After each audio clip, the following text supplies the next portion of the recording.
I think there's a couple bright spots if you want to look for any of them. I've been asking for a little consistency from our group, and it looks like Dontre's style is starting to play really good basketball. 9 for 14, 6 for 8 from three, 5 rebounds, and our team's fighting. We played against a very good Clemson team. Obviously, they coming in 9-1, and our guys are putting the work in. We have these 4 or 5 minute stretches that I feel like are really, really hurting us. And I didn't know who we were going to have this week.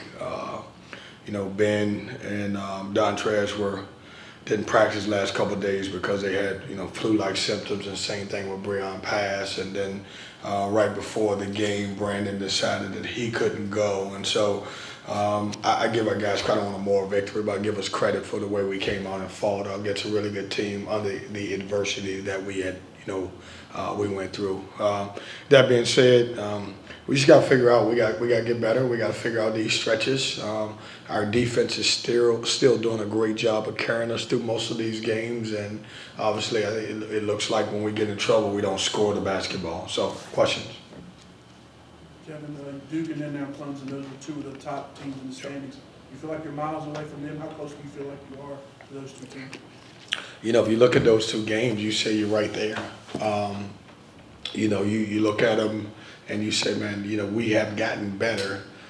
We just didn't win a few games that could have went the other way earlier. And so if you win those games early and you don't play well against, or you play Duke and Clemson the way you do, now you're saying, well, man, they got a chance. That being said, we have been in every game because our heart's always on the line, and our guys show up every night. Sometimes it comes to just maybe the other guys has a few more better players than we do, and we just got to keep figuring it out and keep plugging. But to your question, it's a great question. When you look at those games, you got to hope. We talked about looking at the big picture, which I normally don't do.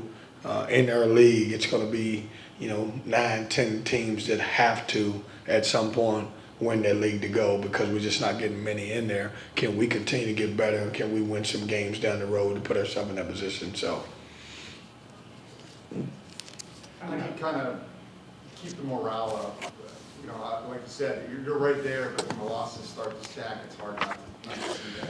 Well, I think the way we'll do it is we keep playing hard as a habit. And we do have, if you want to say what's our good habit is we play hard. If we've lost any game this year, it wasn't because of our lack of effort. I love the way our guys compete. And I told them after the game, I love you for how hard you play, because at this point, when you've dropped the amount of games in a row, it's easy, to your question, to say, man, we just don't play hard. We're competing. And that's how we're going to do it, and that's a non-negotiable for me in my program. Somebody on that bench is going to play hard if one or two guys decide that they're not, and I haven't seen that from anybody.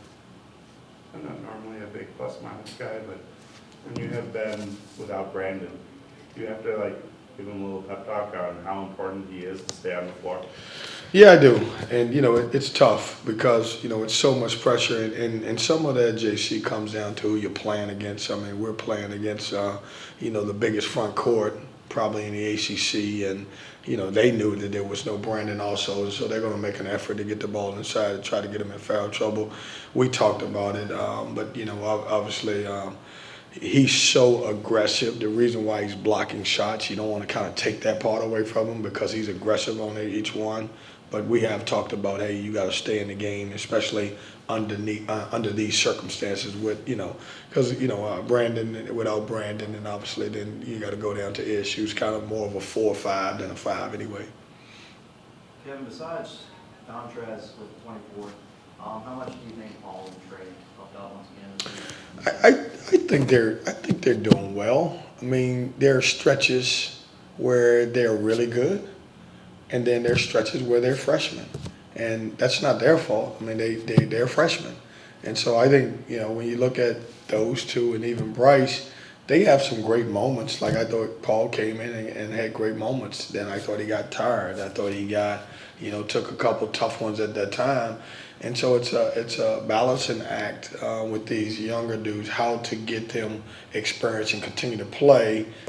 They can keep you in games, as Trey did at Duke. I thought Trey was great at Duke, but they have some moments where you just got to get some veteran guys in there to play. I love what they're doing. I love they're starting to earn minutes because of the way they're showing up every day early, working, staying late, getting better. And so they're catching up. And it's starting to show on the floor for them. We just, it's not, I never say, when it comes to a freshman, it's, you can't count on a freshman, they're young. And so a lot of this is up to me and our upperclassmen to get the thing right and then let the freshmen contribute, Speaking of Clemson's size in the front court, what does it say about your team that y'all were able to out-rebound them? We emphasize coming into this game that we had to win that battle.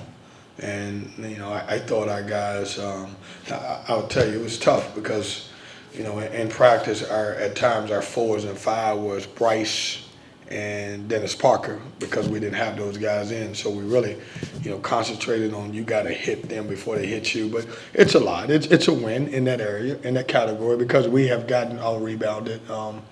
Things that we want to work on is our rebounding, transition defense, and also guarding the ball a little bit better one-on-one. So in that area, that's a win for us. When you're facing a weak offensive guard like Chase Hunter, what do you game plan for and stop that type of player? Say that one more time. When you're playing a elite offensive guard, how do you stop a player like Chase Hunter? He's good. I mean, that's a. You look at his numbers and how he affected the game. 20 points. He was very efficient, 6 for 12, 2 for 5, got to the free throw line. We talked about, hey, staying on his right hand. I thought during their stretch when they needed a play, Chase Hunter was really good. I thought he made a couple plays down the stretch, and he's an all-conference guy, probably a first-team all-conference guy here who has been in the league for a long time. But we game plan against him. One of the things we talked about is can we take away the leading scorer? Don't let the best player be the best player, and he was good tonight. I thought we did a good job with Shefflin, who has been really good, but I thought Chase Hunter was and it's weird because it's one of those guys you pick up the stat sheet and you don't realize he had 20 points, and he did. Coach, you talk a lot about how the veterans are impacting Trey, Parker, and Paul McNeil. Can you talk a little bit about Michael O'Connell's game today? Had 3 points, 2 assists, and 3 rebounds in 28 minutes. Michael he's never been a scorer. He's been, even if you go back to last year, he had those moments at the end of the year where he scored the basketball for us, and I think that was not. I want to say that's a tease for us, but that was an addition to what we already had. He makes us run. He's one of the reasons that we have been a low turnover team, throughout the year. So he has a value. He has a need on the team.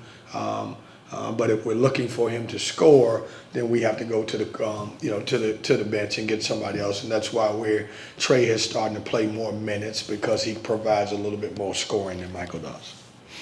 Do you see this as maybe a good time to get on that plane and go to California? I think it's a great time, and we talked about that, and I mean that in a good way. Is I want us to get away, and just get back to hanging as a team.